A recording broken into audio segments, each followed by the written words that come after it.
राधा माधव जय कुंज बिहारी।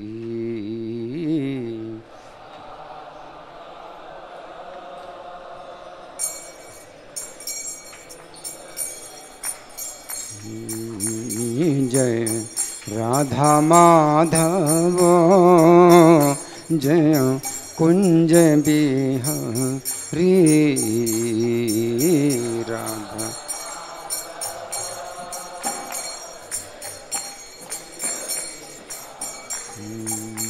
जय गोपी जन वल्लभो जय गिरिवर धारी।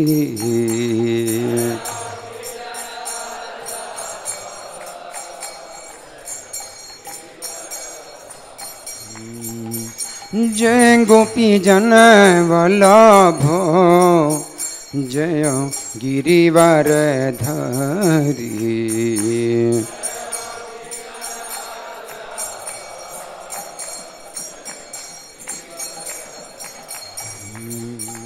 जय यशोदानंदन जय ब्रज जन रंजन।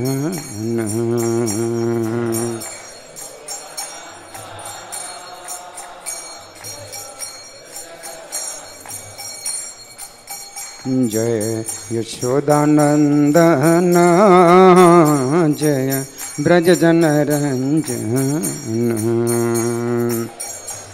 जय हो जय हो जय हो।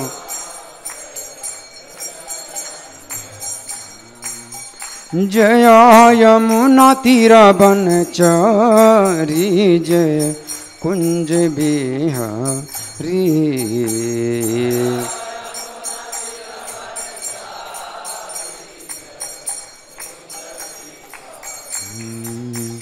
जय यमुना तीरा बनचारी जय कुंज बिहारी।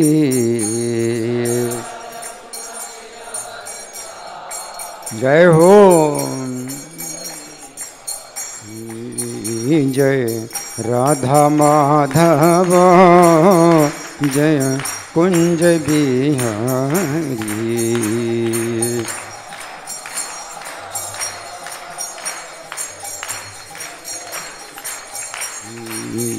जय राधा माधव जय कुंज बिहारी।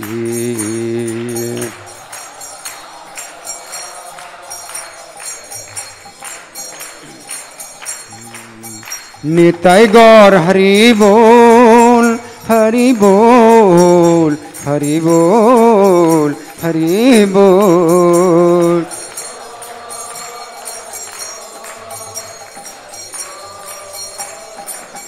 जय प्रभुपदा प्रभुपदा प्रभुपदा जय प्रभुपदा।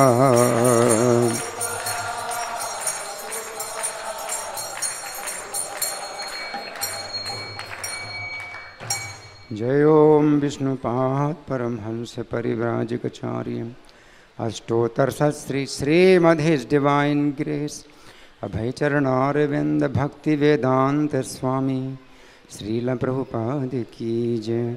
नित्य लीला प्रविष्ट इस्कॉन फाउंडर आचार्य saviour of the whole world जगत गुरु श्रील प्रभुपाद की जय।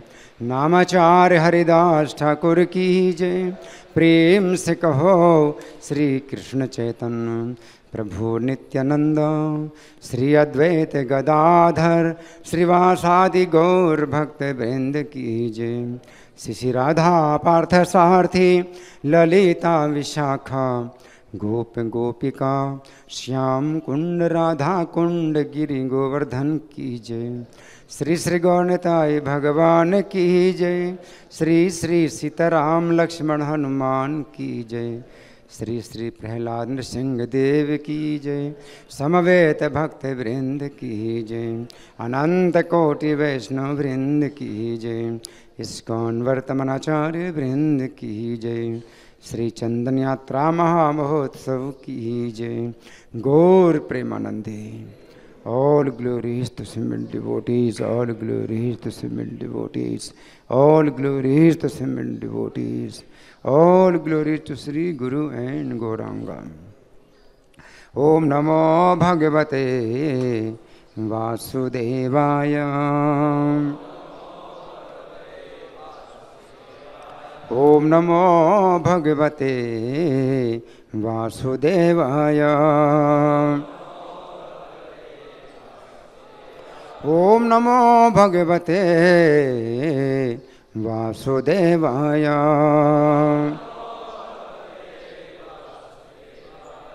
ग्रंथराज श्रीमद् भागवतम चतुर्थ स्कंद अध्याय 12। अध्याय का नाम है ध्रुव महाराज का भगवान के पास जाना। श्लोक संख्या 1 और 2 के तात्पर्य नहीं है, तो पहले मैं इनको पढ़ के इसके बाद तीसरा श्लोक साथ साथ पढ़ेंगे। श्लोक संख्या 1 है। मैत्रेय उवाच ध्रुवम, नहीं आप मत बोलिए। ध्रुवम निवृत्तं प्रतिबोध्य वैशसान् अपेतमन्यं भगवान् धनेश्वरः तत्रागतश्चारणयक्ष किन्नरे संस्तूयमानो न्यवदत् कृतांजलिं। महर्षि मैत्रेय ने कहा, हे विदुर, ध्रुव महाराज का क्रोध शांत हो गया और उन्होंने यक्षों का वध करना पूरी तरह बंद कर दिया। जब सर्वाधिक समृद्ध धनपति कुबेर को यह समाचार मिला तो वे ध्रुव के समक्ष प्रकट हुए। वे यक्षों, किन्नरों तथा चारणों द्वारा पूजित होकर अपने सामने हाथ जोड़कर खड़े हुए ध्रुव महाराज से बोले। तो इस श्लोक के अनुवाद में एक बात हम देखते हैं कि प्रभुपाद किसी बात पर जो है बहुत ही सचेत रहते हैं। संस्कृत में जो शब्द है वो भगवान धनेश्वरा लिखा है। भगवान धनेश्वरा माने कुबेर और भगवान कहा गया है ना। तो अनुवाद में भगवान नहीं, अनुवाद में भगवान नहीं है कि भगवान कुबेर। तो ज़्यादा अच्छा ये कि हम भगवान शब्द का प्रयोग अगर कृष्ण के लिए करते हैं तो दूसरे देवताओं के लिए ना करें, जिससे कि किसी प्रकार का भ्रम ना पैदा हो, है ना। तो ये हमें जो है ध्यान रखना चाहिए। इस अनुवाद में लिखा है सर्वाधिक समृद्ध धनपति कुबेर, है ना। तो भगवान का एक मतलब ये भी है जो धनी व्यक्ति है ना। यद्यपि संस्कृत में भगवान शब्द का प्रयोग किया जाता है, हाँ, लेकिन हम जिस भाषा में संदेश देना चाहते हैं कृष्ण भावनामृत का, उस भाषा में हमें शब्दों का प्रयोग करने में थोड़ा सचेत रहना चाहिए कि किसी प्रकार का भ्रम ना पैदा हो। तो इसके बाद दूसरा श्लोक है। धनदुवाच भो भो क्षत्रिय दायाद परितिष्ठोस्मि ते नघ यत्त्वं पिता महादेशान् वैरम दुस्त्यज मत्यजहा। धनपति कुबेर ने कहा, हे निष्पाप क्षत्रिय पुत्र, मुझे ये जानकर अत्यधिक प्रसन्नता हुई कि अपने पितामह के आदेश से तुमने वैर भाव को त्याग दिया। यद्यपि इसे तज पाना बहुत कठिन होता है, मैं तुमसे अत्यधिक प्रसन्न हूँ। तो कुबेर क्या कह रहे हैं कि मैं बहुत प्रसन्न हूँ इस बात को जान करके कि अपने पितामह के आदेश से तुमने वैर भाव को त्याग दिया। तो वैर भाव किसके प्रति था ध्रुव महाराज का? यक्षों के प्रति था, है ना। लेकिन इसमें कुछ और भी गहराई है, इसमें कुछ और भी गहराई है। वास्तव में ध्रुव महाराज का वैर भाव नहीं था, यक्षों के प्रति वैर भाव नहीं था। निर्वैरः सर्वभूतेषु। तो ध्रुव महाराज तो भगवान के शुद्ध भक्त हैं और पूरी तरह से कृष्ण भावना भावित हैं, तो उनका तो वैर किसी के प्रति नहीं है। लेकिन मनु जो है, स्वयं मनु ध्रुव महाराज को ऐसा समझा रहे हैं कि तुम्हारा वैर है, तुमने वैर किया यक्षों से। ये वास्तव में मनु समझा रहे हैं मनुष्यों के लिए, कि मनु का कार्य है मनुष्यों को समझाना। तो ध्रुव महाराज को तो केवल एक निमित्त बनाया। वास्तव में ध्रुव महाराज का कोई वैर नहीं था और उन्होंने किसी प्रकार का अन्याय नहीं किया यक्षों के साथ। लेकिन मनु कह रहे हैं कि तुमने अन्याय किया, तुमने वैर किया। ये वास्तव में हम लोगों को शिक्षा देने के लिए, क्योंकि मनु जो है मनुष्यों के चूँकि पिता हैं, मनुष्यों के जो है आदि हैं, गुरु हैं, तो इसलिए मनुष्यों को शिक्षा देने के लिए। और कुबेर कह रहे हैं कि मैंने ये जान करके मैं बहुत प्रसन्न हूँ कि तुमने वैर भाव त्याग दिया। मतलब ध्रुव महाराज ने बहस नहीं की कि मेरा वैर भाव नहीं है। आप समझ रहे, यहाँ पर ध्रुव महाराज की विनम्रता ये है कि मनु ने कहा कि तुमने अन्याय किया, तुमने बैर किया, तो ध्रुव महाराज ने स्वीकार कर लिया कि हाँ मैंने बैर किया, मैंने अन्याय किया, है ना। ये है विनम्रता। और कुबेर जो है ध्रुव महाराज की इस विनम्रता से प्रसन्न है। कभी कभी जो है अपने से जो बड़े हैं, वरिष्ठ हैं, तो वे अगर हमारे ऊपर कोई दोष लगाते हैं तो हमें वो दोष स्वीकार कर लेना चाहिए, ये विनम्रता कहलाती है। तो ध्रुव महाराज ने बिल्कुल बहस नहीं की है। और उन्होंने कहा कि तुम त्याग दो वैर भाव, तो उन्होंने ये मान लिया कि मैंने वैर भाव किया था, अब आपके आदेश से मैं त्याग रहा हूँ। तो ये जो है मतलब ये है कि उनका बड़प्पन रखा, ध्रुव महाराज ने बड़प्पन रखा। तो यहाँ कुबेर का जो कहना है वो इसमें कुछ गहराई है ना, कि मैं इस बात से प्रसन्न हूँ, है ना। आगे अब श्लोक संख्या 3 है, आप लोग मेरे पीछे बोलिए। ना भवान अवधीन यक्षान न यक्षा भ्रातरम तव काल एव हि भूतानां प्रभुरप्यय भावयो ना भवान अवधीन यक्षान न यक्षा भ्रातरम तव काल एव हि भूतानां प्रभुरप्यय भावयो। बोलिए।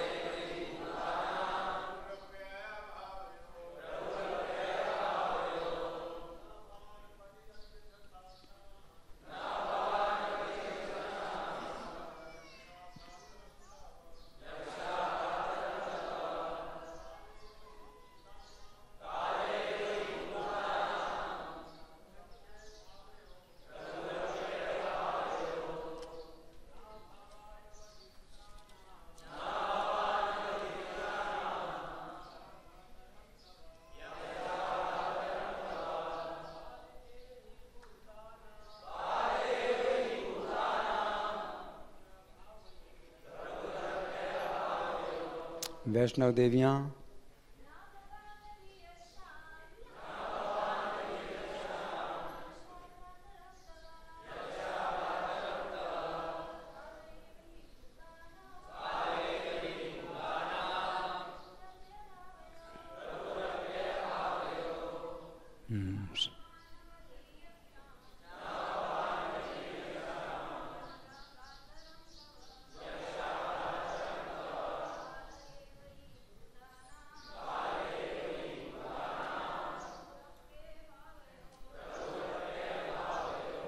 शब्दार्थ बोलिए।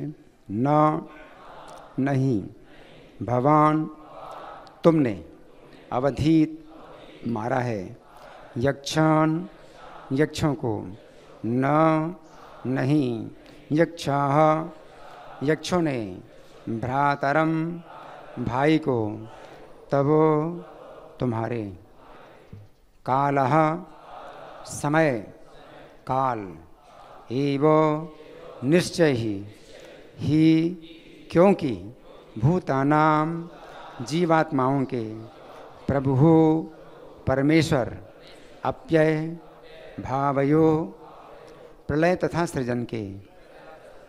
अनुवाद मेरे पीछे बोलिए। वास्तव में ना तो तुमने यक्षों को मारा है, ना उन्होंने तुम्हारे भाई को मारा है, क्योंकि सृजन तथा विनाश का अंतिम कारण परमेश्वर का नित्य स्वरूप काल ही है। तो इस श्लोक के शब्दों को समझेंगे तात्पर्य पढ़ने से पहले। यहाँ पर कुबेर क्या कह रहे हैं? ना भवान अवधीत यक्षान, ना तो आपने यक्षों का वध किया है। भवान शब्द जो है संस्कृत में सम्मान सूचक होता है। आप, है ना, तुम और भगवान आप, तो ये सम्मान सूचक है। तो कुबेर जो है ध्रुव महाराज को सम्मानित करते हुए कह रहे हैं आपने, ना तो आपने यक्षों का वध किया। और वैसे देखा जाए तो कुबेर और ध्रुव महाराज दोनों एक ही पीढ़ी के हैं। कुबेर और ध्रुव महाराज एक ही पीढ़ी के हैं। अगर ब्रह्मा जी से अगर देखा जाए, ब्रह्मा जी से मतलब जो प्रारंभ होती है पीढ़ियाँ, तो ब्रह्मा जी के पुत्र हैं स्वयंभू मनु, और स्वयंभू मनु के पुत्र तानपाद, और तानपाद के पुत्र ध्रुव, है ना। और कुबेर कैसे आते हैं? ब्रह्मा के पुत्र हैं पुलस्त्य मुनि, और पुलस्त्य मुनि के पुत्र हैं विश्रवा, विश्रवा के पुत्र हैं कुबेर। तो एक ही पीढ़ी के हुए ना, है ना। तो ऐसे अगर देखा जाए तो भाई भाई लगे कुबेर, है ना।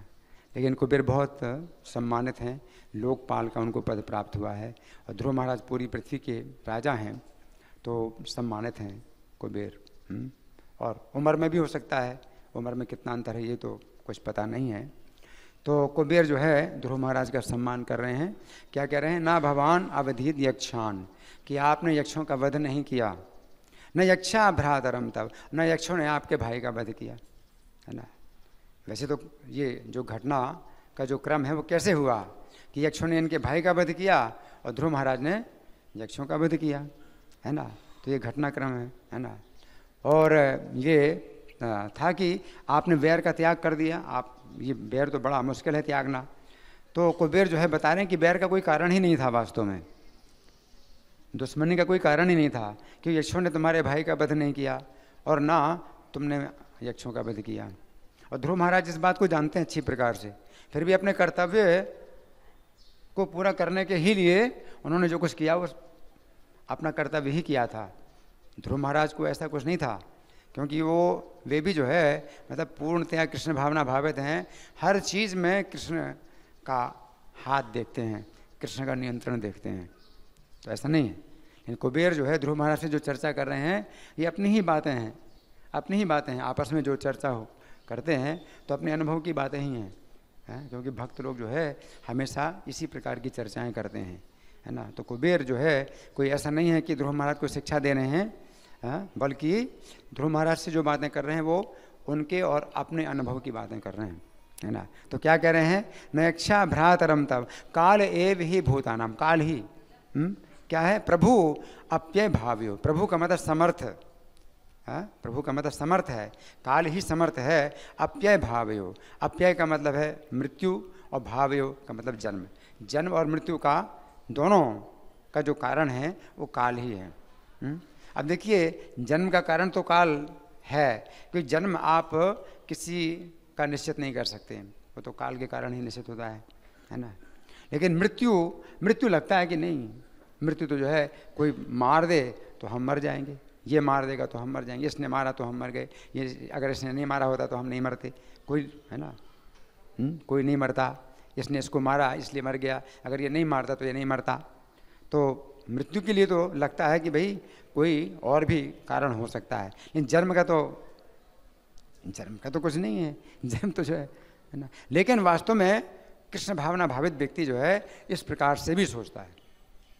ऐसा नहीं कि वैसे ना सोचे, वैसे भी सोचता है, लेकिन ऐसे भी सोचता है, दोनों प्रकार से सोचता है कृष्ण भावना भावित व्यक्ति, कि जब किसी की मृत्यु हो गई किसी के हाथों, तो इसमें जो है काल को कारण मानते हैं। और काल का मतलब क्या है? जो निश्चित समय है, जो निश्चित समय है, जो समय निश्चित हो चुका है किसी की मृत्यु का, उसको बोलते हैं काल। कहते हैं इसका काल आ गया, उसका काल आ गया था, तो बोलते हैं भाई उसका काल आ गया था, तो कोई निमित्त बन गया, उसकी मृत्यु का निमित्त कोई बन गया, लेकिन उसका तो काल आ चुका था। अगर काल नहीं आता उसका, यानी मृत्यु का निश्चित समय अगर नहीं आता तो कोई नहीं मार सकता उसको। तो ये विधि है समझने की, ये समझने की विधि है। लेकिन साथ साथ दूसरी प्रकार से भी समझा जाता है कि भाई इसको हत्या लगी, इसने जो है मतलब मारा, इसको हत्या लगी, इसको दंड भी मिलना चाहिए, इसने अन्याय किया, इसने इसकी हत्या क्यों की, तो ये पर भी विचार किया जाता है। दोनों तरह से विचार किया जाता है ना। तो जब मृत्यु हो गई तो कुबेर जो है ये कह रहे हैं काल एव ही भूतानाम प्रभु अप्यय भाव्यो। प्रभु का मतलब समर्थ, जिसके पास शक्ति हो। किसी को मारने की शक्ति नहीं, किसी के पास शक्ति नहीं किसी को मारने की, है केवल जो है काल ही है है ना। तो हम इस पर कुछ और चर्चा करेंगे, पहले हम प्रभुपाद का तात्पर्य पढ़ेंगे। श्रील प्रभुपाद की जय। जब धनपति कुबेर ने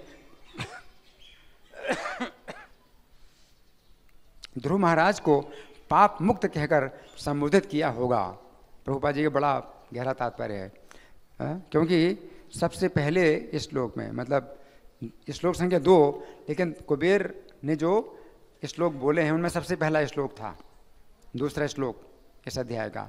उसमें क्या कहते हैं? ते अनघ है, परितिष्टोस्मि ते अनघ है, कि मैं तुमसे बहुत संतुष्ट हूँ, हे निष्पाप, हे निष्पाप, कि तुम पूर्ण रूप से निष्पाप हो, मैं तुमसे बहुत संतुष्ट हूँ। तो प्रभुपाद क्या लिख रहे हैं कि जब धनपति ने ध्रुव महाराज को पाप मुक्त कहकर संबोधित किया होगा, तो ध्रुव महाराज ने अपने को इतने यक्षों के वध का उत्तरदायी समझकर अपने विषय में कुछ और ही सोचा होगा। क्योंकि भक्ति की ये आदत होती है अपने को दोषी मानना। तो ध्रुव महाराज ने अपने को दोषी माना होगा कि आप मुझे अनग क्यों कह रहे हैं, निष्पाप क्यों कह रहे हैं, मैंने तो इतने यक्षों का वध कर दिया, है ना। तो प्रभुपाद लिख रहे हैं कि ध्रुव महाराज ने अपने को इतने यक्षों के वध का उत्तरदायी समझकर अपने विषय में कुछ और ही सोचा होगा, किंतु कुबेर ने उन्हें विश्वास दिलाया कि उन्होंने सचमुच ही यक्षों का वध नहीं किया था, अतः वे पापी थे ही नहीं। इसमें हिंदी में जो है नहीं शब्द है ही नहीं, छपाई की गलती है। तो इसमें क्या लिखा है? अतः वे पापी थे ही। फिर अंग्रेजी में मैंने देखा तो उसमें होना चाहिए अतः वे पापी थे ही नहीं, है ना। तो ऐसी गलतियां हैं हिंदी में। अतः वे पापी थे ही नहीं, प्रभुपाद कह रहे हैं कि कुबेर जो है उनको कह रहे हैं, कारण बता रहे हैं कि तुम्हारा पाप नहीं। आगे उन्होंने अपने राजा के कर्तव्य को निभाया था, यानी कुबेर का ये कहना है कि ध्रुव महाराज ने अपने राजा के कर्तव्य का निर्वाह किया। राजा का कर्तव्य है, हरि बोल माता जी। तो राजा का ये कर्तव्य है, राजा का ये कर्तव्य है। राजा के भाई का वध किया किसी व्यक्ति ने, तो राजा जो है स्वयं दंड देता है। राजा के ही हाथ में सब कानून होते हैं। यहाँ पर कुछ कोर्ट केस नहीं है कि भाई कोर्ट केस चलाया जाएगा, है। तो आजकल तो भाई कोर्ट जो है सबसे ऊपर होता है, कोर्ट से जो है जो निर्णय होता है वो राजा को मानना पड़ता है, लेकिन नहीं, राजा ही जो है कोर्ट होता है और राजा स्वयं निर्णय करता है, तो वही सुप्रीम कोर्ट का निर्णय है ना। तो ध्रुव महाराज ने जो निर्णय किया और यक्षों को दंड दिया, ये जो है उनका कर्तव्य था, ध्रुव महाराज का कर्तव्य था। तो यहाँ प्रभुपाद लिखते हैं उन्होंने अपने राजा के कर्तव्य का निर्वाह किया था। कुबेर ने कहा तुम्हें यह भी नहीं सोचना चाहिए कि यक्षों द्वारा तुम्हारे भाई का वध हुआ, वो तो प्रकृति के नियमानुसार काल के फेर से मरा या मारा गया। प्रलय तथा सृष्टि के लिए अंत तथा नित्य काल ही उत्तरदायी है, जो भगवान के स्वरूपों में से एक है, तुम इन कृत्यों के भागी नहीं हो। तो यहाँ प्रभुपाद का तात्पर्य समाप्त हुआ, है ना। तो प्रभुपाद तात्पर्य में जो है बहुत गहरी बातें बताते हैं। तो पहली बात तो यह है कि ध्रुव महाराज ने राजा के कर्तव्य का निर्वाह किया था। ध्रुव महाराज की ओर से जरा भी अन्याय नहीं हुआ। आप समझ रहे हैं? कई बार हम लोग सोचते हैं नहीं ध्रुव महाराज की ओर से तो अन्याय हुआ है, तो मनु जी कह रहे हैं, ये मनु कह रहे हैं, लेकिन हम लोगों को शिक्षा देने के लिए कह रहे हैं। वास्तव में उनकी ओर से कोई अन्याय नहीं हुआ कि ध्रुव महाराज जब गए थे तो उन्होंने आक्रमण नहीं किया था। आप समझ रहे हैं? जब ध्रुव महाराज गए थे कुबेर की अलकापुरी में, तो बाहर से उन्होंने आक्रमण नहीं किया था, उन्होंने शंख बजाया था, अपना शंख बजाया था। शंख का मतलब ये है कि अगर तुम जो है संधि करना चाहते हो तो संधि के लिए मैं तैयार हूँ, और युद्ध करना चाहते हो तो युद्ध के लिए तैयार हूँ। लेकिन उन लोगों ने शंख की ध्वनि सुन करके ही आक्रमण कर दिया, क्योंकि उनका तो अन्याय ही अन्याय है, शुरू से लेके आखिरी तक उनका अन्याय ही अन्याय है ना। मतलब कुछ बातचीत नहीं करना, जिसको देखो उसको मार देना, उनका जो है मतलब अन्याय के सिवा और कुछ है ही नहीं उनका कार्य। तो उन्होंने तो तुरंत आक्रमण कर दिया, मतलब कुछ ना परिचय पूछा, ना कुछ परिचय पूछने की कोशिश की, किस कारण से आप आए हैं क्या, है ना। और ध्रुव महाराज सेना भी लेके नहीं गए थे, अकेले ही गए थे। तो भी उन्होंने नहीं सोचा कि भाई अकेले हैं ये। उन्होंने सब, और कितने थे? 1,30,000 यक्ष थे, 1,30,000 यक्ष थे, और सब अस्त्र शस्त्र लेकर के मारने के लिए आए। और ध्रुव महाराज को उन्होंने जो है प्रहार किए सब अस्त्र शस्त्र, और ध्रुव महाराज ने अपने बाणों से जब नष्ट कर दिए, है ना, और उनको फिर बाण मारे, और जब अपनी शक्ति से वो नहीं जीत पाए तो फिर माया से युद्ध करने लगे। अब वो नहीं दिखाई पड़ रहे हैं, अदृश्य हो गए, और माया दिखाई दे रही है कि प्रलय का समुद्र आ रहा है, सबको डुबा रहा है, एक पर्वत है उससे सब शस्त्र गिर रहे हैं, बड़े बड़े आयुधों की वर्षा हो रही है, या खून की वर्षा हो रही है ना। तो इस तरह से जो है ध्रुव महाराज को जो है उन्होंने भ्रमित करने की कोशिश की और मार डालने का प्रयास किया, है ना। लेकिन फिर भी ध्रुव महाराज ने उनकी रक्षा ही की। उन्होंने नारायणास्त्र का प्रयोग किया था, और नारायणास्त्र में एक बहुत बड़ा गुण ये है, या समझो कमजोरी, कि अगर कोई अस्त्र डाल दे और भयभीत हो जाए तो नारायणास्त्र कुछ नहीं करेगा। नारायणास्त्र में जो विशेषता है वो ये है कि अगर वे जो है अपनी हार स्वीकार कर लें और आक्रमण ना करें तो नारायणास्त्र कुछ भी नुकसान नहीं करेगा उनका। लेकिन वे ही जो है नारायणास्त्र के सामने अपने अस्त्र उठा रहे थे और मारे जा रहे थे, आप समझे। तो ध्रुव महाराज ने तो बहुत ही संतुलित युद्ध किया है कि अगर वे अभी भी अपनी हार मान लें, अपनी पराजय स्वीकार कर लें तो नारायणास्त्र कुछ भी नहीं करेगा, कुछ भी नुकसान नहीं करेगा, है ना। जैसे महाभारत में ये घटना आती है कि जब अश्वत्थामा को पता चला कि मेरा नाम लेकर के कि मैं मारा गया हूँ, मेरे पिता ने जो है अस्त्र डाल दिए, तो ये पांडवों की ओर से बहुत बड़ा अन्याय हुआ है कि मेरे मरने की सूचना दीजिए जबकि मैं नहीं मरा हूँ। तो मेरे पिता ने जो है इस शोक में अस्त्र डाल दिए और तब जो है मेरे पिता का वध किया गया। तो अश्वत्थामा ने दुर्योधन से कहा कि अब आज जो है मैं पांडवों की सेना का एक भी योद्धा नहीं बचाऊंगा, सब मारे जाएंगे, सब मारे जाएंगे, क्योंकि मैं एक ऐसा अस्त्र जानता हूँ जिसका पता किसी को भी नहीं है। उसको पता नहीं था कि नारायण अस्त्र जो अश्वत्थामा को पता है, अर्जुन और कृष्ण वही नर नारायण है, उनका ही बनाया हुआ है। नारायणास्त्र जो है भगवान नारायण ने अपनी तपस्या से बनाया है नारायणास्त्र, तो अश्वत्थामा को पता नहीं था, है ना। तो उसने कहा कि आज पांडवों की सेना में एक भी योद्धा नहीं बचेगा, सब मारे जाएंगे और तुम देख लो, मैं अपने पिता की मृत्यु का बदला लेता हूँ। और नारायणास्त्र छोड़ा उसने, है। और यहाँ अर्जुन कृष्ण थे पहले ही से ही, तो सबको समझा दिया अपने हथियार डाल दो, सब अपने हथियार डाल दो। अब नारायणास्त्र क्या करेगा, कुछ नहीं करेगा। अश्वत्थामा का अस्त्र बिल्कुल बेकार हो गया, बिल्कुल बेकार हो गया, है ना। तो ये जो है मतलब ध्रुव महाराज ने जो है मतलब कोई अन्याय नहीं किया, क्योंकि वे जो है, और नारायणास्त्र में इतनी शक्ति है कि जैसे उन्होंने संधान किया अपने धनुष में, वैसे ही माया समाप्त हो गई उनकी। धनुष में जैसे उन्होंने संधान किया नारायणास्त्र, तो यक्ष दिखाई देने लगे जो अपनी माया से अदृश्य हो गए थे, वो दिखाई देने लगे और उनकी माया बिल्कुल लुप्त हो गई। कुछ नहीं दिखाई दे रहा है, जो वर्षा हो रही है, पहाड़ दिखाई दे रहा है, समुद्र दिखाई दे रहा है, कुछ नहीं। नारायणास्त्र में इतनी शक्ति है ना, लेकिन इतनी कोमलता भी है कि शत्रु जो है अगर भयभीत हो तो कुछ नहीं करेगा, और अगर उसने जो है कुछ भी चेष्टा, गलत चेष्टा की तो छोड़ेगा नहीं, फिर कोई शक्ति नहीं है उसकी रक्षा करने की। चाहे शिव जी के पाशुपत अस्त्र क्यों ना हो, नारायणास्त्र के सामने शिव जी के पाशुपत अस्त्र भी नहीं काम करेगा, कोई अस्त्र काम नहीं करेगा नारायणास्त्र। तो ध्रुव महाराज ने जो है किसी प्रकार का न्याय नहीं किया, है ना।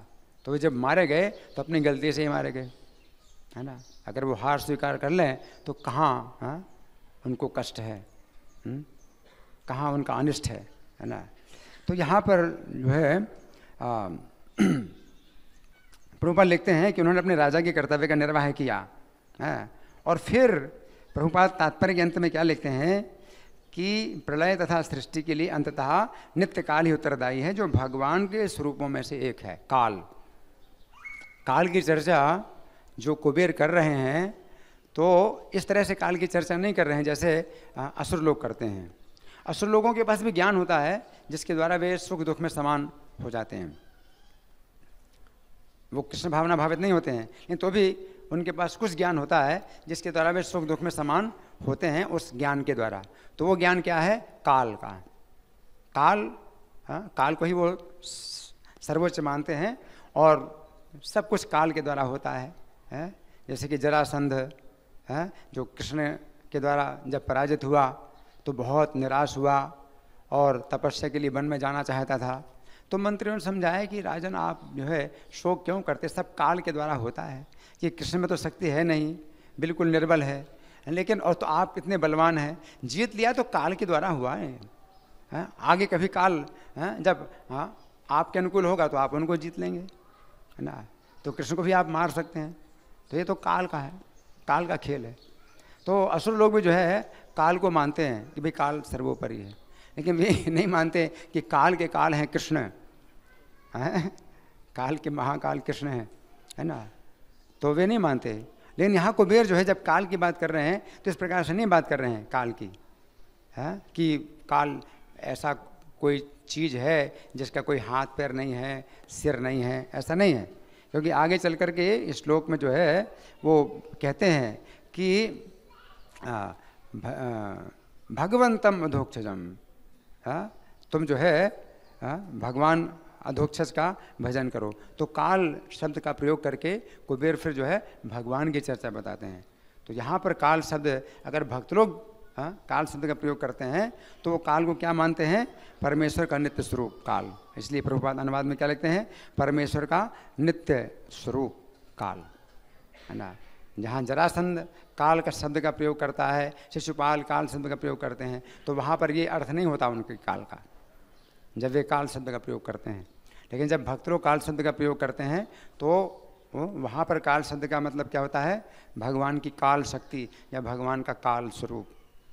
तो ये जैसे कि अर्जुन ने जब भगवान का विश्व रूप देखा तो अर्जुन ने फिर क्या पूछा, अर्जुन ने पूछा आख्या ही मे को भवानुग्र रूपो नमोस्तुते देव वर प्रसीद, कि आप उग्र रूप वाले उग्र रूप धारण किए, आप कौन हैं, आप मुझे बताइए।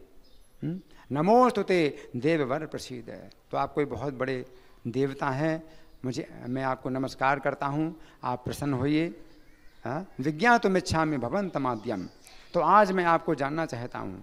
नहीं प्रजानामि तव प्रवृत्तिम, आपकी प्रवृत्ति में नहीं जानता, आपकी क्या प्रवृत्ति है, आप क्या करना चाहते हैं, मैं नहीं जानता, अर्जुन कह रहे हैं। तो भगवान अपना परिचय क्या देते हैं, सबसे पहले उनके शब्द क्या हैं, कालोस्मि।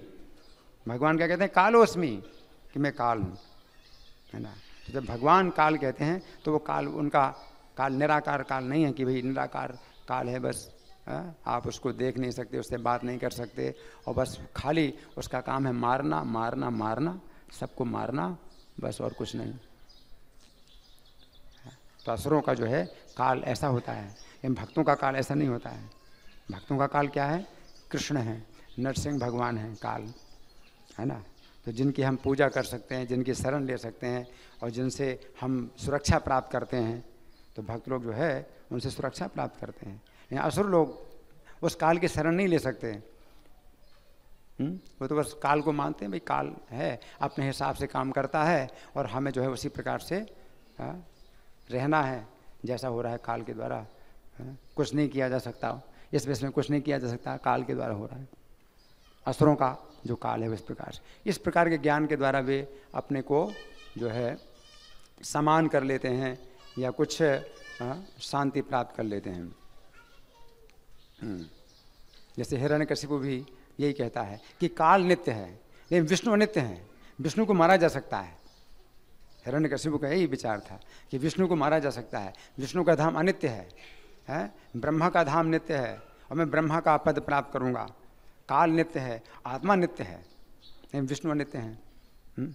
तो ये असुरों का सिद्धांत होता है ना। और गीता में भगवान 10वें अध्याय में कहते हैं कालः कलयतामहम, विभूतियों में कालः कलयतामहम, कि मैं गणना करने वालों में काल हूँ, गिनती करने वालों में काल हूँ। तो भगवान कहते हैं मैं हूँ काल, है ना। तो कैसे काल जो है सबकी गिनती कर लेता है, एक एक को मार मार करके सबकी गिनती करता है। तो काल के जो है कंप्यूटर में सबका रिकॉर्ड है और गिनती है कि अभी तक कितने लोग हुए हैं जिनको मैंने मारा है, सबका इतिहास है, कैसे कैसे नाम के बड़े बड़े जो है बलशाली लोग हुए हैं, उनका कितना कितना रिकॉर्ड था, और फिर मैंने इनको मारा इनको मारा इनको मारा, सबकी गिनती करता है काल। कालः कलयतामहम, तो वो काल जो है भगवान कहते हैं कि मैं ही हूँ। इसलिए यहाँ पर प्रभुपाद जो है काल शब्द की जब व्याख्या करते हैं अनुवाद में भी, तो परमेश्वर का नित्य स्वरूप काल, कुबेर के कहने का मतलब ये है। कुबेर के कहने का मतलब असुरों का के काल नहीं है, असुर लोग जिस काल को कहते हैं, है ना। एक घटना और भी है नादिर शाह की। नादिर शाह ने जो है भारत में आक्रमण किया था, है ना, और विशेष रूप से वृंदावन में उसने जो है बहुत से मंदिर तोड़े और मूर्तियां तोड़ी और बहुत लूटपाट की और साधुओं की हत्या की। 3 दिन तक जो है वो कत्लेआम करता रहा वृंदावन में, जो भी मिले, है ना, नादिर शाह ने। तो वो यही सोचता था कि मैं ही काल हूँ, मैं अपनी इच्छा से जो है मार रहा हूँ। लेकिन एक महात्मा थे जिनका नाम मुझे याद नहीं आ रहा है, एक महात्मा थे जिन्होंने एक कागज़ में कुछ लिख करके पर्चा नादिर शाह के जो सेक्रेटरी था उसको दिया और कहा कि 3 दिन के बाद इसको खोलना, इसको पढ़ना क्या लिखा है। तो 3 दिन तक उसने कत्लेआम किया वृंदावन में, बहुत उसने जो है मतलब हत्याएं की साधुओं की, और है ना मंदिर तोड़े, लूटपाट किया। तो जब पर्चा खोला तो उसमें लिखा था कि इस तारीख से इतनी तारीख तक जो है नादिर साहब वृंदावन में आक्रमण करेगा, ये निश्चित है, पहले से निश्चित कर दिया था। तो जब नादिर साहब को इतना पता चला कि एक ऐसा भी महात्मा है जिसने पहले से सब लिख करके दे दिया, इसका मतलब क्या है कि वो ये बताना चाहता है कि तुम कुछ कर नहीं सकते, तुम कुछ भी नहीं कर सकते, जो पहले से निश्चित हो चुका है, तुम तो तुम वो कर रहे हो, है ना, तुम क्या कर सकते, तुम कुछ नहीं कर सकते। तो नादिर साहब को बड़ा आश्चर्य हुआ। तो उसने बुलाया उस महात्मा को कि बुलाओ, मैं उसका जो है कुछ और चमत्कार देखना चाहता हूँ। तो बुलाया तो वो आकर के सामने खड़े हो गए। तो उसने गुस्से में कहा अपना कुछ चमत्कार दिखाओ। तो उन्होंने ऐसे देखा नादिर साहब की तरफ, ऐसे देखा तो उसकी जो कलगी थी वो कबूतर बन के उड़ गई। तो उसको बड़ा गुस्सा आया कि बहुत ये मेरा अनादर कर रहा है, तो जेल में बंद कर दो। जेल में बंद कर दिया। तो जेल में बंद करने से क्या होता है, वो तो निकल गए अपने स्थान में पहुंच गए, है ना। तो जब पता चला जेल में तो है ही नहीं वो, तो निकल गए अपने स्थान में पहुंच गए। तो फिर से बुलाया, फिर से बुला करके और जेल में बंद किया। तो जब वो सो रहा था रात में, अब देखो तो उसका तो कितनी सुरक्षा थी, उसकी कितनी सुरक्षा थी, लेकिन वो रात में उसी के कक्ष में पहुंच गए और लात मारी कस के उसके सिर में, कस के लात मारी और कहा अल्लाह का भजन कर, क्यों अपना जीवन बर्बाद करता है। तब नादिर साहब मतलब बहुत डर गया, मतलब उसकी शक्ति, उसकी कुछ भी शक्ति नहीं, वो कुछ भी नहीं कर सकता था। और वो जो है चला गया, नादिर साहब चला गया। इतिहास में कुछ कारण नहीं बताया गया कि क्यों चला गया। इतिहास जो लिखा हुआ है नादिर शाह का, वो आया, उसने इतना मतलब अत्याचार किया, इतना जो है उसने हत्याएं की, लेकिन फिर चला क्यों गया, इसका जो कारण है वो कहीं नहीं मिलता, है ना। तो कहने का मतलब ये है कि जन्म का समय और मृत्यु का समय हर व्यक्ति का निश्चित है। जैसे वसुदेव जी कहते हैं कंस से क्या कहते हैं, मृत्युर्जन्म बताम वीर देहे न सह जायते, कि हे वीर, देह के साथ मृत्यु का भी जन्म होता है, यानी मृत्यु निश्चित होती है। जब देह बना, है ना, तो देह बनाया गया, हर व्यक्ति का देह बनाया गया, तो उसकी मृत्यु का समय भी निश्चित किया गया है और वो पहले से निश्चित हो चुका है। मृत्युर्जन्म बताम वीर देहेन सह जायते अद्यवाद शतान्ते व मृत्युर्वै प्राणी नाम ध्रुवा। अब मृत्यु आज हो या 100 साल के बाद हो, ये मृत्यु प्राणियों के लिए निश्चित है ना। तो निश्चित है पहले से, है? तो जन्म भी निश्चित किया जाता है उच्च अधिकारियों के द्वारा, मृत्यु भी निश्चित की जाती है उच्च अधिकारियों के द्वारा, है ना। तो कोई व्यक्ति जो है अपने को मानता है कि मैं करता हूँ, तो इसमें फिर वो बंधता है ना। यस्य नाहम कृतो भावो बुद्धिर यस्य न लिप्यते हत्वा विषय मान लोकान न हंति नान्य बंधते। जिसके अंदर ये भाव है कि मैं नहीं करने वाला, बुद्धि व्यसन लिप्यते, जिसकी बुद्धि लिप्त नहीं होती है। हत्वा विषयमान लोकान न हन्ति न निबध्यते, तो इन सब की हत्या करके भी वो ना तो हत्या कर रहा है ना बंधता है। तो अर्जुन जो है जब कृष्ण भावना भावित होकर के युद्ध करें तो उनको कुछ भी हत्या नहीं लगेगी, कोई पाप नहीं लगेगा, है ना, क्योंकि उनको जो है जो कार्य करना है तो अपने कर्तव्य के अनुसार, क्षत्रिय का जो कर्तव्य है उनके अनुसार कार्य करना है ना। तो इस तरह से जो है ये चेतना है जो भक्तों की होती है और भक्त लोग इस प्रकार की चर्चा करते हैं। तो हमने अभी कुछ चर्चा की आज के इस श्लोक में। अब आप लोगों की ओर से कोई चर्चा है, कोई प्रश्न? हाँ जी, हैंड माइक दो। अच्छा, हैंड माइक बंद नहीं करना क्योंकि फिर देर लगती है। हाँ, हरे कृष्णा। बहुत बहुत धन्यवाद प्रभु जी, आपने अपने वैष्णव वाणी के द्वारा हम सभी श्रोताओं को अभिभूत किया, आपका हार्दिक अभिनंदन। एक छोटी सी टिप्पणी भी है और जिज्ञासा भी है। जैसा आपने बतलाया कि नारायण कवच में वह शक्ति है कि अगर कोई भी व्यक्ति शरणागत हो जाए तो भगवान का नारायण कवच उसको कवच नहीं, नारायण अस्त्र। हाँ, धन्यवाद। नारायण अस्त्र में वह शक्ति है, जो कोई भी व्यक्ति शरणागत हो जाए तो नारायण अस्त्र कोई क्षति नहीं पहुंचाता है। तो इस प्रकार की घटना 1971 में जब इंडो पाक युद्ध, भारत पाकिस्तान युद्ध हुआ, तो पाकिस्तान के 1 लाख सैनिकों ने भारतीय सेना के सामने सरेंडर कर दिया, शरणागत हो गए।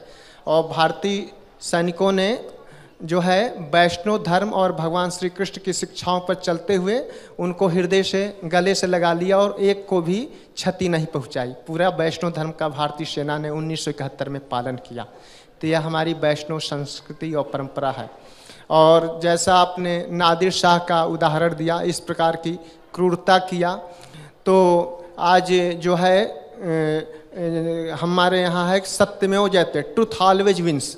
जो लोग नादिर शाह के विचारों के क्रूर व्यक्ति थे, आज यह अभी जो हमारे यहाँ भारत में 16वां आम चुनाव हुआ, एक भी व्यक्ति नादिर शाह की विचारधारा वाले चुनाव में जीत के नहीं आ सके। जो भी आए हैं वैष्णव और सात्विक परंपरा के लोग आए। और एक जिज्ञासा यह है, जैसा आपने इस श्लोक में, पहले श्लोक में पढ़ा कि भगवान धनेश्वर, तो उसकी हिंदी आपने बतलाया महासमृद्ध धनपति कुबेर संभवतः। तो जो प्रभुपाद जी की मूल ट्रांसलेशन है वह इंग्लिश लैंग्वेज में, क्योंकि प्रभुपाद जी ने सारे अपने ग्रंथ को अंग्रेजी में लिखा है। तो यहाँ पर हमारे मन में एक जिज्ञासा है कि अगर श्रीमद् भागवतम अंग्रेजी उपलब्ध हो तो भगवान धनेश्वर का प्रभुपाद जी ने अंग्रेजी में क्या ट्रांसलेशन दिया, इसको बताने की कृपा करें प्रभु जी। इसमें जो है अनुवाद में लिखते हैं प्रभुपाद, वैसे ही है, उसी प्रकार का है। The great sage Maitreya said, my dear Vidura, Dhruva Maharaja's anger subsided and he completely ceased killing yakshas when Kubera, the most blessed master of the treasury, learned this news. He appeared before Dhruva. ये फिर से सुनिए। Sorry to interrupt, भगवान Dhaneshwar, the most blessed master of the treasury. हाँ, ठीक है, master of the treasury. Thank you very much परम श्रद्धेय प्रभु जी, हम अभिभूत हुए और हार्दिक रूप से आपका आभार व्यक्त करते हैं कि आज का रविवार एकदम से रंगमय रहा। हरे कृष्णा। धन्यवाद प्रभु जी। हरे कृष्णा। जयंत, क्या नाम? हरे कृष्ण प्रभु।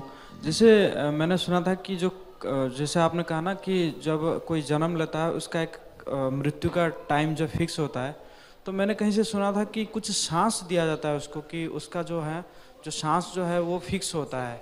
तो इस दोनों में संख्या, हाँ, तो इनका अच्छा कहना है। प्रभुपाद ने ये भी कहा है कि श्वासों की संख्या निश्चित हो गई, किसी के श्वासों की संख्या निश्चित हो जाती है तो अपनी आयु बढ़ा लेते हैं लोग, अपनी आयु बढ़ा लेते हैं अपनी श्वास को रोक करके, हैं। तो श्वास, अगर इतनी श्वास हैं आपके जीवन काल में, तो वो अगर निश्चित है कि इतनी श्वासों की संख्या है तो आप आयु अपनी बढ़ा सकते हैं। तो ऐसा भी बताया गया है, इस तरह से बताया गया है। लेकिन फिर भी वो भी जो है आपके नियंत्रण में नहीं है। अगर आप देखें तो वो भी आपके नियंत्रण में नहीं है। इसलिए काल की गति बड़ी सूक्ष्म है, तो उसमें वो भी निश्चित हो चुका है कि आप अपनी सांसों की संख्या को रोकेंगे तो वो भी निश्चित हो चुका है। तो इस तरह से हम लोग जो है काल की गति को नहीं समझ सकते हैं। ठीक है, और कोई? हाँ, इनका प्रश्न।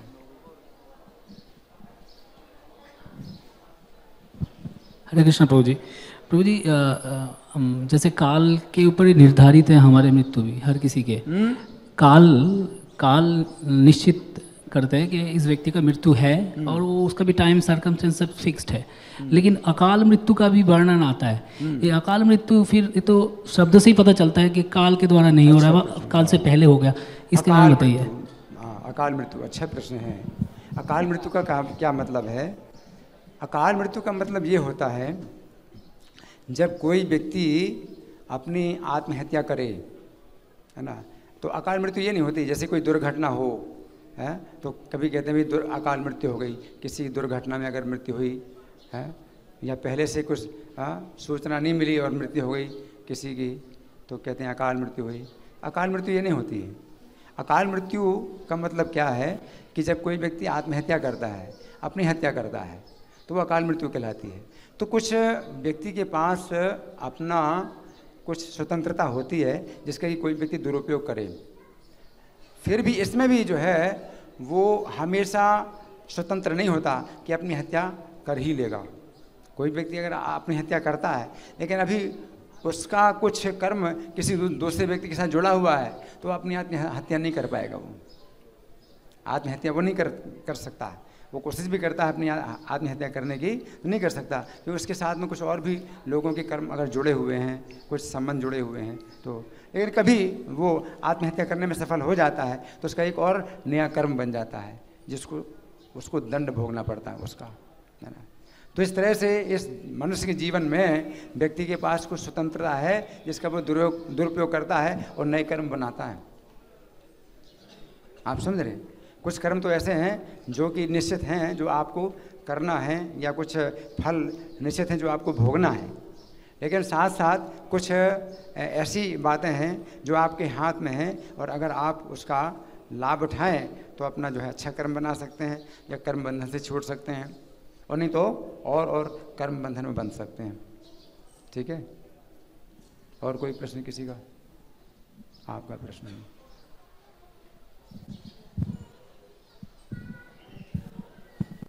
हरे कृष्ण। पहले उनको दे। हरे कृष्णा प्रभु जी। प्रभु जी, नादिर शाह वाला जो आपने बताया इन्फॉर्मेशन, ये इन्फॉर्मेशन कहाँ से मिलती है इस टाइप? क्या चीज?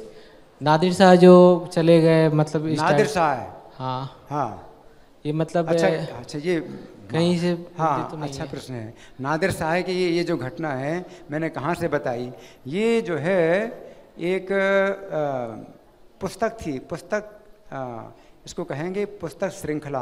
बहुत सी पुस्तकें थी राधा कृष्ण के भक्त, उसमें बहुत से भक्तों का विवरण और उनका इतिहास मिलता है। तो वो किसी व्यक्ति ने लिखी है और मोटी मोटी किताबें, उसकी करीब 10-15 किताबें थी, मोटी मोटी किताबें, कि प्राचीन काल में कैसे कैसे कृष्ण के भक्त हुए हैं। तो उनमें ये घटना मिली थी। उस किताब का नाम मुझे अब सब याद नहीं है। Thank you. और कुछ? हाँ जी, इनका प्रश्न। हरे कृष्ण। प्रभु जी, नारायण अस्त्र के बारे में जो आपने बताया कि जो जानता है उन्होंने तो अस्त्र उनको दे दिए, फेंक दिए, लेकिन जो नहीं जानते वो उनकी क्या दशा होती है? जो नहीं जानते, क्या नहीं जानते? मतलब जो अज्ञानी हैं वो अस्त्र के आगे, हाँ, जिनको मालूम नहीं है, हाँ, वो क्या कर सकते हैं? वो क्या कर सकते हैं? कुछ नहीं, मारे जाएंगे, नारायण अस्त्र के द्वारा मारे जाएंगे। क्योंकि वो जो है अगर युद्ध करना चाहते हैं, हाँ, और अगर आप अपनी रक्षा के लिए नारायण अस्त्र का प्रयोग कर रहे हैं, और उनको मालूम नहीं है, आप समझ रहे हैं? अब मन बोल, बीच में नहीं बोलना। अच्छा जी, आप समझ रहे हैं? तो नारायण अस्त्र जो है मतलब ये रक्षा के लिए है ना। शत्रु जो है यहाँ पर अन्याय कर रहे हैं, शत्रु अन्याय कर रहे हैं। ध्रुव महाराज ने नारायण अस्त्र जो मतलब छोड़ा था तो इसमें कोई अन्याय नहीं था, उसमें तो अपनी रक्षा के लिए छोड़ा। अब वे अगर अन्याय कर रहे हैं और मारे जा रहे हैं तो इसमें आपको क्या परेशानी हो रही है? अच्छा, आपका प्रश्न किस और किस? हाँ, हरे कृष्ण प्रभु जी। प्रभु जी, जैसे आपने बताया कि जिसकी भी जन्म हुआ है मृत्यु जिनका भी जन्म हुआ है उनकी मृत्यु निश्चित है। हाँ। तो जैसे अश्वत्थामा है या कुछ और हैं महाजन जो अमरता की श्रेणी में आते हैं, लगातार हैं, तो उनके बारे में? अश्वत्थामा, हाँ, अश्वत्थामा को चिरंजीवी कहा जाता है। चिरंजीवी। अश्वत्थामा चिरंजीवी हैं। चिरंजीवी का मतलब ये नहीं है कि मृत्यु नहीं होगी। अश्वत्थामा जो है चिरंजीवी हैं। अश्वत्थामा जो है अगले मनवंतर के सप्तऋषियों में से एक बनेंगे। आप समझ रहे? तो ये जो मनवंतर है, ये मनवंतर अभी जो चल रहा है 30 करोड़ साल का मनवंतर है। अभी 12 करोड़ साल बीते हैं इस मनवंतर के, 18 करोड़ साल अभी इस मनवंतर के बाकी हैं। तो अश्वत्थामा अभी जीवित रहेंगे 18 करोड़ साल तक। फिर अगला मनवंतर जो 30 करोड़ साल का होगा, उतना समय के लिए वो सप्तऋषियों में से एक बनेंगे अश्वत्थामा। ठीक है ना? लेकिन वो भौतिक शरीर है, वो तो नष्ट होना ही है। आप समझे? ब्रह्मा जी का भी शरीर भौतिक है ना? लेकिन उनकी आयु कितनी लंबी है? 31 नील, 10 खरब 40 अरब वर्ष। ठीक है ना? तो अश्वत्थामा तो कुछ भी नहीं है। मतलब उनकी आयु कितनी है? अश्वत्थामा की आयु कितनी है? 18 करोड़ साल ये और 30 करोड़ 48 करोड़ वर्ष अश्वत्थामा की आयु है। ठीक है ना? और कोई प्रश्न है? मैं प्रश्न करूं? अच्छा, मैं हाँ जी, सचिपति हैंड माइक दीजिए।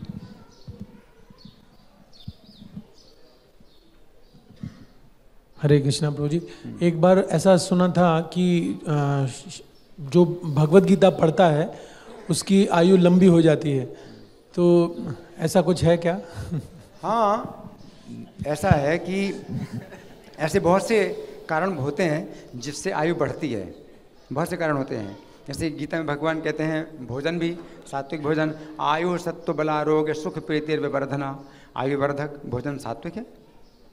जो आयु बढ़ाए ऐसा भोजन सात्विक है ना? सुख प्रीति विवर्धना, है ना?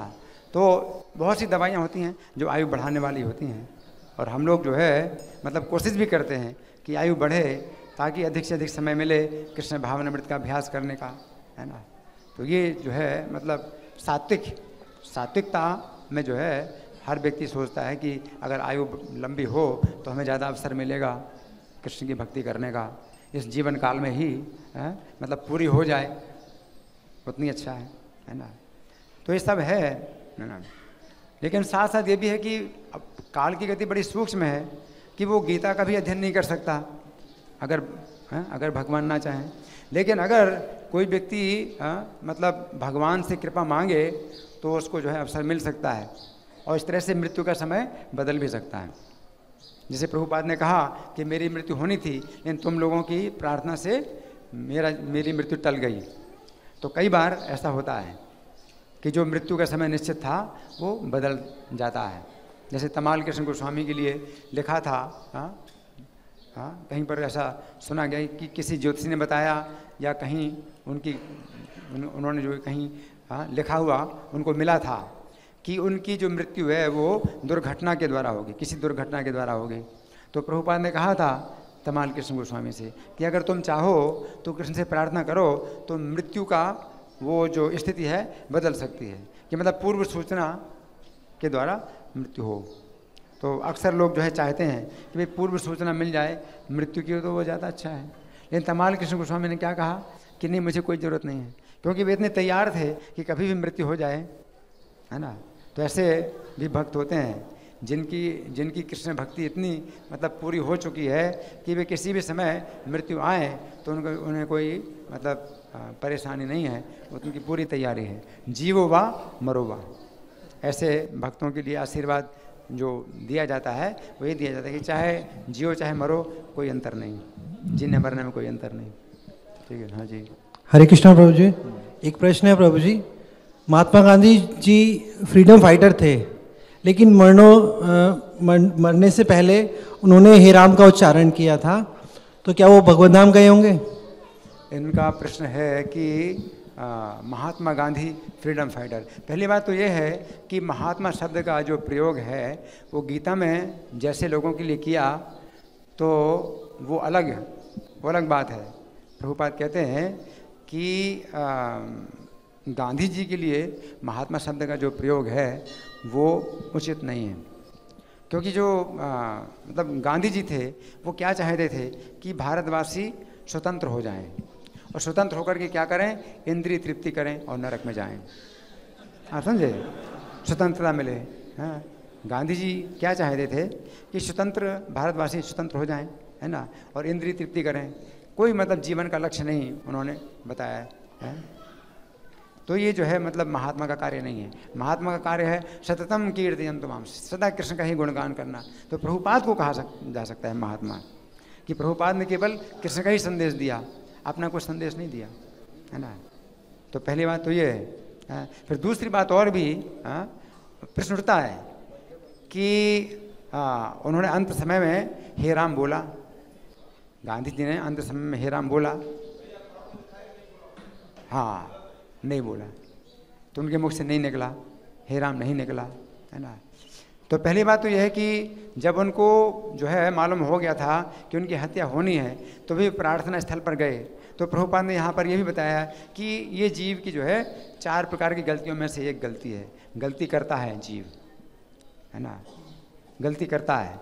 हाँ, जैसे भक्ति सिद्धांत सरस्वती ठाकुर थे, तो जब उनको पता चला, पुलिस वालों को उनके जो द्वेषी थे, ब्राह्मण, स्मार्त ब्राह्मण द्वेष करते थे कि ये जो है शूद्रों को भी ब्राह्मण बनाते हैं, तो पुलिस वालों को 25,000 रुपया उस समय वो देने के लिए आए थे कि हम 25,000 रुपया दें। उस समय के 25,000 रुपया सोचिए कितना होता है, 25 लाख से भी ज़्यादा होगा उस समय कि 25,000 रुपये वो दे रहे थे पुलिस वालों को कि हम आपको ये दे रहे हैं, आप कोई एक्शन नहीं लेना, हम उनके भोजन में जहर मिलाएंगे। तो उन्होंने नहीं लिए, पुलिस वालों ने नहीं लिए, और भक्ति सिद्धांत सरस्वती ठाकुर को कहा कि आप जो है सावधान रहिए, हमने तो पैसा नहीं लिया, हम तो ऐसे लेते हैं, लेकिन एक साधु के लिए हम नहीं लेते हैं, लेकिन आप सावधान रहिए कि आपके भोजन में जहर मिलाया जाएगा, और वो लोग जो है इस तरह की योजना बना रहे हैं। तो भक्ति सिद्धांत सरस्वती ठाकुर ने फिर नियम बना लिया क्या कि प्रसाद के नाम पर भी वो किसी का भी दिया हुआ प्रसाद नहीं खाएंगे, प्रसाद के नाम पर भी। उनका जो विश्वसनीय जो सेवक था वो अपने हाथ से बनाता था, उसका हाथ का बना हुआ खाते थे, कि प्रसाद के नाम पर भी वो खा लें कोई चीज़। तो ये शिक्षा दी भक्ति सिद्धांत सरस्वती ठाकुर ने, हमको ये शिक्षा दी कि जहाँ तक हो सके अपनी रक्षा करो, है ना। ये नहीं है कि नहीं कृष्ण तो मेरी रक्षा करेंगे, मैं तो कृष्ण का भक्त हूँ। तो कृष्ण जो है ये भावना पसंद नहीं करते हैं कि आप दावा करें कि मैं कृष्ण का भक्त हूँ और कृष्ण मेरे नौकर हैं, कृष्ण तो मेरी रक्षा करेंगे, ऐसा नहीं है। तो जहाँ तक अपनी बुद्धि और अपनी शक्ति हो तो आप जो है अपनी रक्षा करिए। जैसे कि जब पहली बार वो कार में बैठ कर के वृंदावन गए थे, तो वो लोग आ गए हैं और विरोध करने लगे, साधु होकर के कार में कैसे बैठे तुम, हैं? साधु लोग तो पैदल चलते हैं या ज़्यादा से ज़्यादा बैलगाड़ी में चलते हैं। तो उस समय तो कार चलती ही नहीं थी, लेकिन अगर कृष्ण की सेवा में अगर कार को अगर लगाया जाए और प्रचार के लिए अगर कार का उपयोग किया जाए, हैं, तो क्या गलत है। तो उन्होंने कहा मैं तुम लोगों को युक्त वैराग्य सिखाने आया हूँ। तो वो लोग तो सीखना नहीं चाहते थे और डंडा लाए मारने के लिए। तो जब डंडा लेके आए मारने के लिए, तो भक्ति सिद्धांत सरस्वती ठाकुर ने पुलिस की शरण ली, है ना। तो ये शिक्षा दी कि जितना अपने पास उपाय है अपनी सुरक्षा के लिए अपने उपाय करिए, है ना। तो ये सब शिक्षाएं हैं कि तो ऐसा नहीं है। तो उसमें जो है क्या है कि प्रभुपाद ने बताया कि बहुत बड़ा अपराध जो हुआ गांधी जी के द्वारा वो ये हुआ कि गीता के संदेश को बदला। उन्होंने अपने अहिंसा के मत को पुष्ट करने के लिए गीता के संदेश को ही बदल दिया। उन्होंने कहा कि गीता में जो कृष्ण युद्ध का समर्थन कर रहे हैं वो युद्ध वास्तव में नहीं हुआ, ना ऐसे कृष्ण हुए, ना ऐसे कोई अर्जुन हुए, ना कुरुक्षेत्र नाम का कोई स्थान हुआ। ये सब एक रूपक है, मेटाफर रूपक है कि शरीर ही कुरुक्षेत्र है, 5 इंद्रियाँ ही 5 पांडव हैं, और आसुरी वृत्तियाँ ही कौरव हैं, और आत्मा ही कृष्ण है, और मन ही अर्जुन है। और जो युद्ध करने का जो आदेश कृष्ण दे रहे हैं वो अपनी ही आसुरी वृत्तियों से युद्ध करना है। अब देखो कितना बड़ा अपराध है कि कुरुक्षेत्र को भी मिटा दिया, कृष्ण को भी मिटा दिया। कृष्ण नाम के कोई व्यक्ति हुए ही नहीं, अर्जुन नाम के कोई व्यक्ति नहीं हुए, जब कुरुक्षेत्र है और युद्ध हुआ, है ना। तो कितना बड़ा अपराध है। तो गीता के नाम पर ही कोई व्यक्ति गीता के संदेश को बदले, है तो ये तो बहुत बड़ा अपराध है, आप समझे ना। तो ये जो है मतलब दंडनीय अपराध है, अक्षम्य अपराध है। ठीक है ना। तो प्रभुपाद ने जैसा कहा हमें उसी के आधार पर समझना चाहिए। तो लोग जो है महात्मा गांधी बोलते हैं, या अगर हम भी कहेंगे महात्मा गांधी तो फिर क्या अंतर रहा? आप समझ रहे ना। गांधी जी बोल सकते हैं, सम्मान फिर भी सम्मानित हैं, और प्रभुपाद ने उनका सम्मान किया। प्रभुपाद ने उनको जो है पत्र भी लिखा था कि आप बहुत सम्मानित हैं, और आपके साथ में गीता के विषय पर कुछ चर्चा करना चाहता हूँ। आप राजनीति से 1 महीने के लिए संन्यास ले लीजिए और मुझको 1 महीने का समय दीजिए, मैं आपके साथ चर्चा करूँगा, गुरु के रूप में नहीं, मित्र के रूप में। प्रभुपाद कहते हैं मैं मित्र के रूप में आपसे गीता के सिद्धांतों की चर्चा करूँगा, क्योंकि आप जो है, आपका प्रभाव इतना है कि आप जो कुछ बताएंगे लोग वही स्वीकार करेंगे। तो आप राजनीति से संन्यास ले लीजिए और मेरे साथ 1 महीने का समय दीजिए। और अगर आप जो है, क्योंकि आप में बहुत गुण हैं, बड़ी तपस्या का गुण है, ब्रह्मचर्य का गुण है, दृढ़ निश्चय का गुण है ना। लेकिन फिर किसी गलत बात में कोई व्यक्ति दृढ़ निश्चय कर ले तो फिर वो आसुरी कहलाता है। तान विद्यासुर निश्चय, कोई बहुत कठोर तपस्या करे लेकिन वो शास्त्र के अनुसार नहीं, शास्त्र के अनुसार अगर नहीं है और वो बहुत कठोर तपस्या करे, बड़ा त्याग करे, या वो गलत बात में अड़ जाए, गलत बात को सही बनाने के लिए वो बहुत तपस्या करे, बड़ा त्याग कर रहा है, तो वो जो है आसुरी ही भाव कहलाएंगे। ठीक है ना। और इसको क्या कहते हैं? इसको एक्सटेंडेड सेंस ग्रेटिफिकेशन कहते हैं, मतलब इंद्रिय तृप्ति का विस्तार। जैसे गांधी जी ने इंद्रिय तृप्ति का त्याग किया, इंद्रिय तृप्ति का त्याग किया, लेकिन किस लिए त्याग किया? कि भारतवासियों को इंद्रिय तृप्ति मिले। तो अपनी इंद्रिय तृप्ति का विस्तार है। कोई व्यक्ति जो है अपनी इंद्रिय तृप्ति त्याग करके अपने परिवार के लिए इंद्रिय तृप्ति के लिए अपनी इंद्रिय तृप्ति का त्याग कर रहा है, या अपने गांव की इंद्रिय तृप्ति के लिए, अपने देश की इंद्रिय तृप्ति के लिए अपनी इंद्रिय तृप्ति का त्याग कर रहा है, तो इंद्रिय तृप्ति का क्या है? ये विस्तार, एक्सटेंडेड सेंस ग्रेटिफिकेशन। तो ये कोई प्रशंसा की बात नहीं है, आप समझे। अर्जुन भी इसी प्रकार की इसी प्रकार त्याग करना चाहते हैं। इनको इंद्रिय तृप्ति मिले, ये इंद्रिय तृप्ति भोगें, हमारे कुटुंबी हैं, हम चाहे मर जाएं, हम जीवन भर भिक्षा मांग के रहें, ये इंद्रिय तृप्ति करें, इंद्रिय तृप्ति करें और नरक में जाएं। और भगवान क्या चाहते हैं? कि ये जो है अगर मारे जाएंगे युद्ध में, तो इनकी जो है नरक से रक्षा हो जाएगी, इनकी रक्षा हो जाएगी। तो भगवान जो चाहते हैं वो ये चाहते हैं कि जैसे कोई व्यक्ति डूब रहा है पानी में, तो उसके आप कपड़ों को बचाते हैं, और वो डूब रहा है और कपड़े को बचाते हैं, आप कहते हैं कितना मैंने रक्षा कार्य किया, सुरक्षा की है, उसके कपड़े बचा लिए, और वो आदमी डूब रहा है। उसी प्रकार से अर्जुन क्या चाहते हैं? कि इनके शरीरों को जो है भोग प्राप्त हो, इंद्रिय तृप्ति प्राप्त हो शरीरों को, और आत्मा जाएगी नरक में, है ना। और कृष्ण क्या चाहते हैं? कि इनके शरीर चाहे नष्ट हो जाएं, चाहे कपड़े नष्ट हो जाएं, आदमी की रक्षा हो जाए किसी प्रकार। शरीर नष्ट हो जाए तो शरीर तो वस्त्र के समान है। तो कोई व्यक्ति अगर पानी में डूब रहा है तो उसके कपड़े अगर किसी जा रहे हैं तो जाएं, नष्ट हो जाएं, आदमी की तो रक्षा हो जाए किसी प्रकार से, है ना। तो इस सिद्धांत को जो है भगवान ने अर्जुन के इस सिद्धांत को क्या कहा? कस्मलम कुतस्त्वा कस्मलम इदम, ये कूड़ा करकट तुम्हारे दिमाग में कहाँ से आ गया?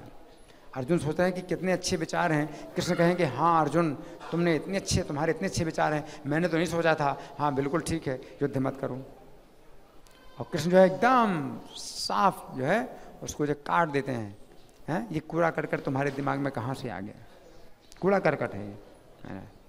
तो इसी कूड़ा करकट को जो है आजकल लोग जो है महात्मा का नाम दे रहे हैं कि भाई ये बड़े महात्मा हैं, ये बड़े त्यागी हैं। लेकिन जो त्याग है, इस प्रकार का जो त्याग किया जाता है, गलत दिशा में त्याग किया जाता है और बड़ी तपस्या की जाती है, बहुत उन्होंने जो है वो किया, लेकिन वो जो है शास्त्र सम्मत नहीं है, शास्त्र विरुद्ध है, शास्त्र के विरुद्ध है ये। ठीक है ना। और कोई प्रश्न किसी का? हरिबोल प्रभु, जो हे राम उन्होंने बोला उसकी आपने व्याख्या नहीं की है जी। अंत समय में जो उन्होंने हे राम बोला तो उसका उन्हें क्या लाभ मिला? देखिए हे राम, कुछ लोगों का कहना है कि नहीं बोला, हे राम नहीं बोला उन्होंने, अंतकाल में हे राम नहीं बोला। तो अब जो भी हो, अगर अपराध, कोई व्यक्ति अगर अपराध करता है नाम का, अगर नाम का अपराध करता है तो उसको नाम का वो फल नहीं प्राप्त होता है, उसको दंड प्राप्त होता है। ठीक है ना। अगर कोई व्यक्ति नाम का अपराध करता है, नाम का अपराध एक ये भी है, शास्त्रों कौन सा अपराध है?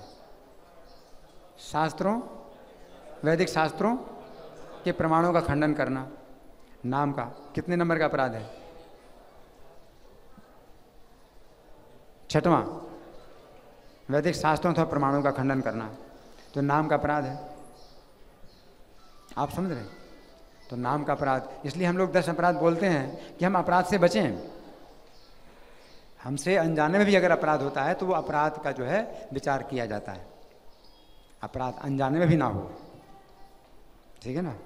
तो हम जब 10 अपराध बोलते हैं तो ये विचार से बोलते हैं कि ये 10 प्रकार के अपराध, मैं जानता हूँ या नहीं जानता हूँ, मैं समझ रहा हूँ नहीं समझ रहा हूँ, मुझे पता चल रहा है या नहीं पता चलता है, लेकिन हे नाम प्रभु मेरी रक्षा करो इन अपराधों से। तो नाम प्रभु रक्षा करें। तो हमारी नाम प्रभु से प्रार्थना है कि अपने अपराधों से मुझे बचाओ, तो वो भी वो करेंगे, हमारी प्रार्थना स्वीकार करेंगे, ठीक है ना। हाँ जी, आपका प्रश्न। हरे कृष्ण प्रभु जी। प्रभु जी, मैंने सुना है कि जो ध्रुव महाराज को उनका अपना एक लोक दिया गया, ध्रुव लोक।